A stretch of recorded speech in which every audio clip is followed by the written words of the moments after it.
నిన్న రాత్రి మనం ప్రస్తావించుకున్నాం ఒక హెలికాప్టర్ కూలినటువంటి సంఘటన. అది చంద్రబాబు గారి కోసం వస్తున్నటువంటి హెలికాప్టర్ కూలింది, పూణే దగ్గర కూలింది అన్నటువంటి అంశం. అది సాక్షి వాళ్ళు హైలైట్ చేశారు, మిగతా మీడియా ఎవరు మాట్లాడలేదు అన్నటువంటిది. అది రైటా రాంగ్ అనేది ప్రభుత్వం చెప్పాలన్నట్టు. అయితే కొంతమంది అధికారులతో మాట్లాడిన సీనియర్ జర్నలిస్టులు అబ్బాయి అట్లాంటిది ఏమీ లేదు, అది మనకు సంబంధించింది కాదు అని చెప్పారు. అయితే పొద్దున ఒక వీడియో కూడా నేను ప్రస్తావించాను. హెలికాప్టర్ కూలిన మాట వాస్తవం, కాకపోతే అది చంద్రబాబు గారిదే కాదా అన్నటువంటి విషయాన్ని మాత్రం ధృవీకరించలేదు అన్నటువంటిది ఇప్పుడు తాజాగా వైరల్ అవుతున్నటువంటి అంశం. ఇది చంద్రబాబు గారి పర్పస్ కంటే రాష్ట్ర ప్రభుత్వ పర్పస్ కోసమే ఆ హెలికాప్టర్ వస్తుంది అన్నటువంటి విషయం. ఇందులో ఒకటేంటంటే బాబు గారి తప్పేమీ లేదు, ఒక అవుట్సోర్సింగ్ ఏజెన్సీకి ఇస్తారు సర్వీసెస్ బాబు గారు తిరగడానికి అవసరమైనటువంటి.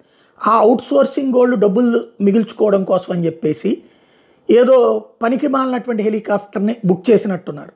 ఏదో సంస్థలు, అంటే వీళ్ళకి తెలిసిన సంస్థలతో. ఇప్పుడు ఏంటంటే ఇది ₹1,00,000 ఫర్ ఎగ్జాంపుల్ అనుకుంటే, అంటే ఉజ్జాయింపుగా ₹1,00,000 అనుకుంటే వాళ్ళకు 20,000 మిగలాలంటే ఏదో పాత హెలికాప్టర్లని సప్లై చేసేటటువంటి సంస్థతో దేంతో కుదుర్చుకుంటే వాళ్ళు ₹10,000 వీళ్ళకి కూడా లాభం ఇచ్చేటటువంటి పరిస్థితి ఉంటుంది. అంటే మధ్యలో ఈ సర్వీసెస్, హెలి సర్వీసెస్ ఏర్పాటు చేస్తామని ఏదన్నా సంస్థ వాళ్ళకి అప్పజెప్పు ఉండాలి. ఆ సంస్థ దీన్ని బుక్ చేసినట్టున్నది. ఇప్పుడు అది ఏపీ గవర్నమెంట్ పర్పస్ అన్నటువంటి విషయం అయితే తేలుతోంది.